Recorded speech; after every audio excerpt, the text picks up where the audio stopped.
Bonjour et bienvenue dans le podcast Essentiel, le podcast qui parle spiritualité incarnée, développement personnel, pour vous aider à reprendre votre bâton de pouvoir. Je suis Stéphanie Courty, accompagnatrice holistique, fondatrice d'Essentiel, et j'accompagne les personnes souhaitant rallumer ce feu intérieur pour vivre. Ici, nous parlons à cœur ouvert. Je vous partage des outils, des clés, qui vous permettront d'aller vers votre essence pour une vie plus alignée. Prête ? Prêt à recevoir votre bâton ? C'est parti ! Bonjour et bienvenue dans ce nouvel épisode du podcast, un épisode 100% non préparé. Il est 15h15 jeudi, il sort demain matin.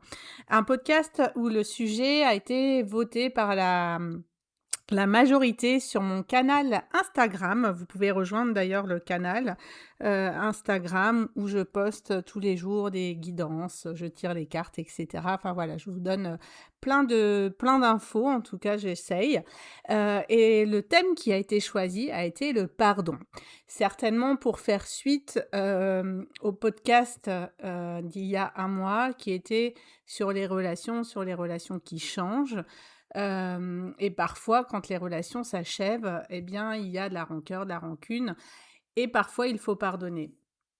Le pardon, j'en parle dans mon livre, alors j'ai retrouvé j'en parle page 46-47, et je parle des lettres de pardon, pages 48 et 49. Voilà, si vous avez mon livre, je vous invite à reprendre ce passage. Si vous n'avez pas mon livre, je vous invite bien sûr à vous le procurer. Le pardon, pour moi, il faut différencier parce que le pardon, c'est très connoté, c'est très judéo-chrétien, le pardon du Christ. Il faut être pardonné. On allait se confesser pour être pardonné. Donc, il y a quelque chose de très judéo-chrétien. Il faut. Et on a été aussi élevé en demande pardon. Voilà, on se rouspète avec un autre enfant, avec notre frère et sœur, va demander pardon, oui, pardon, et puis après, voilà, j'en veux tout autant, mais j'ai dit pardon, voilà, j'ai fait le minimum syndical pour que les parents me laissent en paix, mais au fond de moi, c'est pas ça. Donc, le pardon, ces pardons-là, c'est des jeux de l'ego, c'est le faux semblant, c'est le pardon de la société. Le pardon sur lequel j'aimerais vous emmener, c'est le pardon au fond de nos tripes. C'est vraiment aller lâcher ce qu'il y a à l'intérieur de nous. Et c'est donc un travail qui est à faire pour soi, d'abord, et pas pour l'autre. Et pour ça, j'aimerais vous lire le texte de Padre Pio sur le pardon que je trouve magnifique. Le pardon, merveilleux cadeau pour soi. Pardonner quelqu'un ne veut pas dire pardonner son comportement. Ce n'est pas non plus oublier la façon dont il t'a blessé, et même pas lui donner de te faire du mal. Pardonner signifie faire la paix avec ce qui s'est passé. Cela signifie reconnaître ta blessure, en te donnant la permission de ressentir la douleur, et de comprendre que cette douleur ne te sert plus. Ça veut dire aller laisser la douleur et le ressentiment pour pouvoir guérir et avancer. Le pardon est un cadeau à toi-même. Il te libère du passé et te permet de vivre dans le temps présent. Quand tu te pardonnes et que tu pardonnes aux autres, tu es vraiment libre. Pardonner signifie libérer un prisonnier et découvrir que ce prisonnier était toi. Texte de Padre Pio, un texte qui pour moi reflète vraiment l'image que j'ai du pardon, qui est au-delà du jeu de l'ego. Quand on nous a fait du mal, quand on est venu nous faire des choses atroces, là je pense aux victimes de violences sexuelles, par exemple, aux enfants abusés, aux enfants et aux femmes frappées, etc. Enfin, tout ce qui est autour des violences. Le pardon, il y a des pardons qui peuvent être rapides, il y a des pardons où il faut du temps. Mais quand on est victime voilà, de terribles abus comme ça, on a besoin d'être reconnu comme victime et c'est important. Que la loi, et la reconnaissance du statut de victime soient faits. Mais une fois que tout ça s'est passé, c'est qu'est-ce qu'on en fait de ce qui nous est arrivé? Est-ce qu'on choisit de rester en mode victime? Et donc dans toutes les relations que j'entreprends, je reste en mode victime et je vais aller trouver un sauveur ou un bourreau? Ou à un moment donné, je décide de lâcher, tout ce qui m'a enfin tout ce qui est en lien avec ce traumatisme, avec ce souvenir et de le redonner à la personne et dire: «Mais maintenant je n'en veux plus». Le pardon, c'est pas oublier. Je dis souvent en séance, c'est un peu comme enfin, un peu, on pourrait comparer ça à un deuil. C'est-à-dire quand une personne part, quand elle meurt, quand on repense à la personne tout de suite après, ça fait mal, on a les larmes qui montent et toute l'émotion vive qui est là et plus on avance dans le deuil, plus ça se pacifie et plus on peut repenser à la personne sans ce flot, d'émotions. Et pour moi, le pardon, c'est ça, c'est reprendre sa souveraineté en disant: «Maintenant, je rends à l'autre ce qui lui appartient et je suis libre, libre d'être moi et pas libre d'être par rapport à un fait qui m'est arrivé à un moment donné de ma vie, quelle que soit l'horreur du fait». Donc parfois, le pardon, il est rapide, parfois, il peut prendre des décennies et c'est OK aussi. Attention quand même au pardon trop vite, du genre, «Oh, il m'a dit ça, ça m'a bien blessé, mais hop, je lui pardonne». Non, c'est quelque là, pour moi, c'est on met ça, sous le tapis et on enfouit ça, ça reste à l'intérieur et ça ressortira forcément, à un moment donné.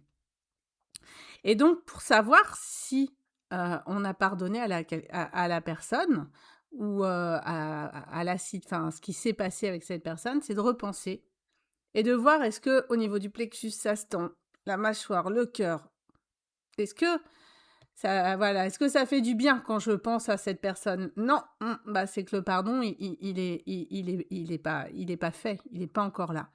Donc le pardon, c'est bien au-delà du jeu, c'est aller se faire du bien parce que sinon on ne sera pas libre, on ne sera pas épanoui d'être la personne.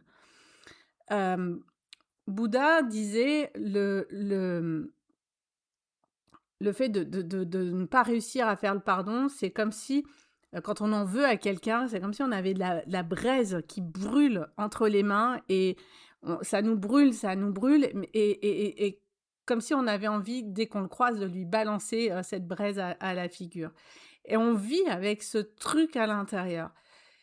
J'aime aussi prendre l'image de quand on a de la colère, de la rancœur, ça vient en fait au niveau du plexus solaire, comme mettre des flèches, comme s'il y avait plein de petites flèches, de petits picots qui se plantaient au niveau de ce chakra et qui vient un peu nécroser, l'énergie de ce chakra. La colère, la rancœur, c'est très en lien avec le chakra du plexus solaire.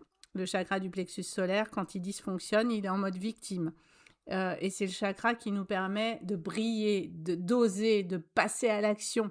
Donc quand il est bourré de rancœur parce qu'on n'arrive pas à pardonner, eh ben, c'est notre plexus solaire qui est en train de gangréner, c'est pas le plexus solaire de l'autre personne.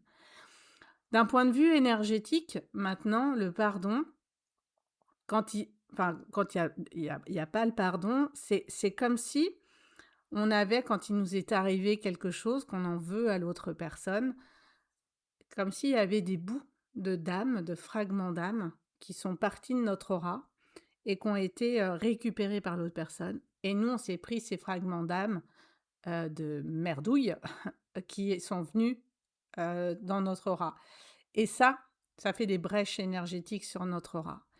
Et le pardon, d'un point de vue énergétique, c'est venir reprendre tous ces morceaux de fragments d'âme qui ne nous appartiennent pas, qui sont plombés de colère, de trucs pas terribles, de les transmuter, enfin voilà, et d'aller les redonner à l'autre et de récupérer nos fragments d'âme pour récupérer notre complétude, notre souveraineté.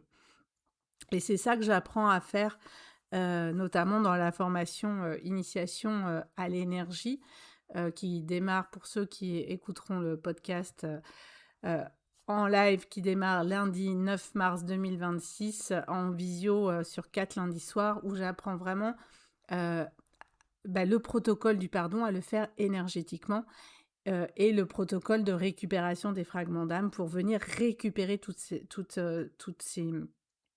ces fragments d'âme qui sont partis quand il s'est passé quelque chose. Ce qui est important aussi à comprendre, c'est quand il arrive quelque chose, notamment des choses lourdes, compliquées, telles que les abus et cetera. Déjà, ça prend du temps, on ne peut pas pardonner, bien sûr, comme ça. Mais à un moment donné, reprendre sa souveraineté en disant: «Voilà, j'ai vécu ça, j'ai été j'ai été victime de ça» et c'est important de reconnaître le statut de victime, mais à un moment donné, je ne peux pas être, je ne veux plus qu'on me définisse par rapport à ce qui m'est arrivé parce que ce n'est pas moi. Et de venir pardonner, à l'autre, mais c'est aussi important, bon, dans beaucoup et beaucoup de cas, de venir se pardonner à soi aussi. Parce que, bien souvent, par exemple, quand il y a eu, des abus, des femmes vont dire, «Oui, mais je me suis pas assez défendue, j'ai pas osé crier». Les enfants, victimes de violences vont dire: «Oui, mais papa, il avait bu, sinon il est» je dis papa, mais ça peut être maman aussi, hein. «Mais il avait bu, mais sinon il était gentil» et cetera. Ou alors, «Je l'ai poussé à bout», enfin voilà, et donc il y a besoin d'aller pardonner à la personne ce qu'il a pu nous faire subir, ce qu'il a pu nous faire vivre, et se pardonner à soi, hem, de ce qui a pu se passer parce que très, très souvent, on s'en veut à soi. Je propose souvent, et c'est ce que je propose, dans le livre, à la page, si je reprends à la page 48, de faire des lettres de colère et des lettres de pardon. Parce que, voilà, ça peut aider au processus de pardon. Très souvent, quand même, quand on travaille sur le pardon, pour aller sur le véritable pardon et pas le pardon de l'ego, on a besoin de se faire aider. Lors de retraites, lors de cercles, lors de séances, avec, un thérapeute qui va nous aider à aller travailler, sur différents plans le pardon, que ça soit un plan énergétique, au niveau, prise de conscience aussi. Et dans les séances que je propose, bien évidemment, je fais le protocole énergétique de pardon et de récupération des fragments d'âme, mais je viens aussi beaucoup parler de lettres de colère et de lettres de pardon. De venir écrire ces lettres, heu, donc d'écrire la lettre de colère une lettre de colère à la personne pour tout ce qui a pu se passer à l'instant T. C'est se remettre aussi, heu, à l'instant T. Par exemple, quand on en veut, on a de la colère vis-à-vis, de nos parents, de ce qu'ils ont pu nous faire vivre petits, c'est de se remettre un peu comme l'avocat de notre enfant intérieur en disant, «Mais tu te rends compte de ce que tu as pu lui faire subir?» et pas hem, de notre jeu adulte qui va dire: «Bah oui, mais heu, il devait travailler beaucoup, parce que, il fallait rembourser les prêts». La petite fille ou le petit garçon, il ne comprenait pas ça. Il voyait juste son parent absent et qui s'est jamais occupé de lui. Donc c'est de se remettre dans la situation, dans la peau de l'enfant qu'on était en disant: «Mais tu n'en étais jamais occupé de ton gamin. Pourquoi tu fais un gamin?» et d'aller sortir. Et très souvent dans les séances, et ben, il y a la petite fille ou le petit garçon, mais qui est bourré de colère, et quand je dis: «Bah, là, il y a beaucoup de colère», et les personnes: «Bah, non, pas du tout, moi j'en veux pas, mes parents ils sont très gentils». Non, mais toi petit, en fait, et des fois on a complètement enfoui ça. Et donc j'invite vraiment à aller rechercher cette colère-là, donc où ça fait plusieurs décennies, hein, qu'elle est là, de venir chercher, déplanter ces flèches qui sont au niveau du plexus, solaire, pour venir libérer ça. Et ça, les lettres de colère peuvent énormément aider. Une lettre par personne, une lettre pour son père, une lettre pour sa mère, une lettre pour son frère, et une lettre pour soi aussi. Et ces lettres-là, on les brûle. On ne les envoie pas aux personnes. Déjà, certaines peuvent être décédées et puis, d'autres sont pas en capacité de recevoir l'information et ça fait rien. Et très souvent, ça fait pas grand-chose parce que eux ne sont pas dans cette démarche-là. Hem et donc de brûler les lettres et en fonction, des fois, les lettres, elles brûlent, mais d'un coup, ça s'enflamme ou des fois, ça met, on est en train de les mettre dans tous les sens pour que ça brûle.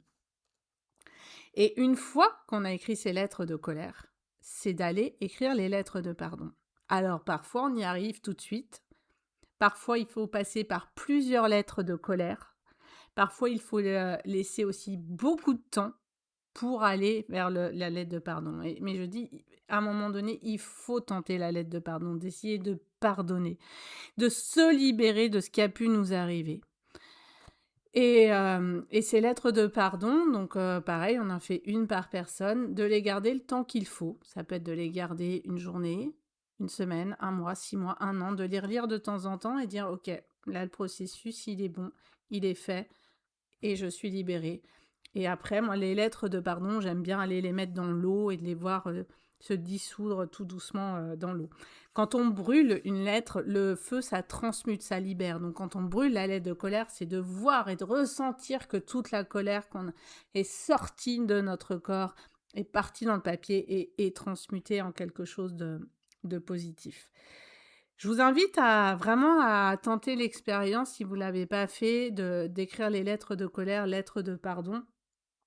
Vous pouvez prendre sur voilà, en premier lieu sur un cas pas trop, compliqué parce que ce que je vous disais, parfois sur les cas lourds, les cas qui sont enfouis depuis des décennies, on a besoin d'aide extérieure, hein. On peut pas se libérer de colère comme ça et moi la première, je me fais, régulièrement, faire des séances pour aller vers m'aider à aller vers le pardon. Donc c'est de bien comprendre que le pardon, ce n'est pas oublier ce qui s'est passé.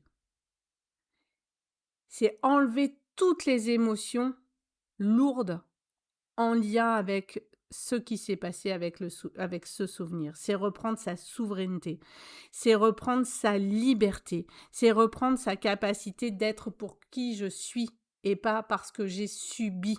C'est sortir du rôle de victime, c'est reprendre son bâton de pouvoir. Et ça, il y a que vous qui puisse décider à un moment donné: «OK, là, j'y vais».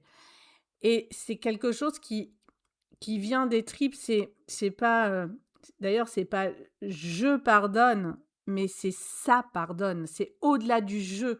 C'est c'est quelque chose, voilà, c'est quelque chose de profondément à l'intérieur. C'est pas du jeu du mental, c'est «ça pardonne». Mon conscient, mon inconscient, mon corps et je me libère de ce fardeau-là au niveau du corps. Vous pouvez pas savoir tout ce qui est colère, rancœur et cetera, comment c'est dense, c'est lourd d'un point de vue énergétique dans le corps et quand je reçois des personnes qui sont bourrées de colère, mais je le ressens, c'est hyper lourd, dense à enlever et quelque part, je me dis: «La personne, elle vit avec ça au quotidien», donc le plexus solaire en plus, il est relié au niveau des corps, de l'aura, il est relié au corps mental, donc à notre façon de penser. Donc si ce corps-là, il est bourré de colère, on est dans des formes pensées, plutôt plombantes, négatives et cetera. Et donc pardonner, c'est vraiment reprendre sa souveraineté et vivre de façon épanouie. Donc testez déjà sur des petites choses, allez-y, allez, voir faites le test, avec votre entourage en disant: «Quand je repense à cette personne, est-ce que ça au niveau plexus, cœur, mâchoire, est-ce que ça se tend? Est-ce qu'on sent que le corps il se contracte ou il reste neutre?» S'il reste neutre, c'est OK. S'il se contracte, c'est pas OK. Et je le disais, dans le podcast sur les relations, heu moi, j'ai des amis, voilà, où on a eu des fins d'amitié brutales où j'ai pas compris, ça va faire 2 ans. J'ai pas encore j'ai pas encore pardonné. Je fais des choses, le processus est en cours, mais ça ne pardonne pas parce que quand je pense à cette personne, ça se contracte encore. Beaucoup moins que ça l'était, mais je ne suis pas encore arrivée à aller, par exemple, voir sur ses réseaux sociaux sans avoir un truc de ça me contracte. Voilà, donc ça peut demander du temps et on est aussi dans une société où il faut que tout arrive tout de suite. Non, il y a des choses qui demandent du temps. Et ça, c'est OK. Mais par contre, il y a d'autres choses où ça fait déjà des décennies et des décennies et on porte ça et à un moment donné, c'est pas OK de porter ça sur des décennies et des décennies. Et donc quand on n'arrive pas à le faire seul, ce travail de pardon, c'est d'aller travailler, voilà, on est, avec, d'autres personnes. C'est aussi le travail, que je fais lors de retraites aussi. On travaille énormément sur le pardon lors de retraite. La prochaine retraite au mois de juin, ça, on va beaucoup travailler sur les femmes, la lignée de femmes, et aller pardonner s'il y a besoin à certaines femmes de s'aligner. Et donc, c'est un travail important, très important à faire. Et retenez bien, c'est bien au-delà de ce pardon connoté judéo-chrétien. Il faut que tu pardonnes. Bah non, il faut personne, si c'est, juste dans la tête, ça ne sert à rien. C'est un processus beaucoup plus, subtil et aussi, énergétique, hem, bien au-delà de l'ego et c'est retrouver, sa souveraineté, sa liberté et je vais, terminer ce podcast en vous relisant, le texte de Padre Pio. Le pardon merveilleux cadeau pour soi. Pardonner quelqu'un ne veut pas dire pardonner son comportement. Ce n'est pas non plus oublier la façon dont il t'a blessé et même pas lui donner de te faire du mal. Pardonner signifie faire la paix avec ce qui s'est passé. Cela signifie reconnaître ta blessure, en te donnant la permission de ressentir la douleur et de comprendre que cette douleur ne te sert plus. Ça veut dire laisser aller la douleur et le ressentiment pour pouvoir guérir et avancer. Le pardon est un cadeau à toi-même. Il te libère du passé et te permet de vivre dans le temps présent. Quand tu pardonnes, et que tu pardonnes aux autres, tu es vraiment libre. Pardonner signifie libérer un prisonnier et découvrir que ce prisonnier était toi. Voilà, je vous invite à réécouter, si besoin, cette citation et de venir vraiment l'ancrer. D'aller voir dans mon bouquin ou dans d'autres bouquins, d'ailleurs, voilà, les lettres de colère, les lettres de pardon, et de commencer pour ceux et celles que j'ai formés en initiation à l'énergie, de refaire du nettoyage de cordon et du protocole de pardon. Et ça, de le faire au quotidien pour, même avec ses enfants, avec son conjoint, quand il y a juste des petits accros du quotidien, de nettoyer ça, d'aller faire le pardon tout de suite, ça évite que ça s'envenime aussi sur son quotidien. Et puis pour les gros dossiers, osez vous faire accompagner et aider. Voilà, j'espère que cet épisode vous aura plu. Osez me faire des retours, de m'envoyer des messages, mettre des commentaires pour me dire voilà, comment ça vous parle, ce que vous en pensez, etc., etc. Je vous souhaite une très, très, très belle journée et je vous dis à très vite.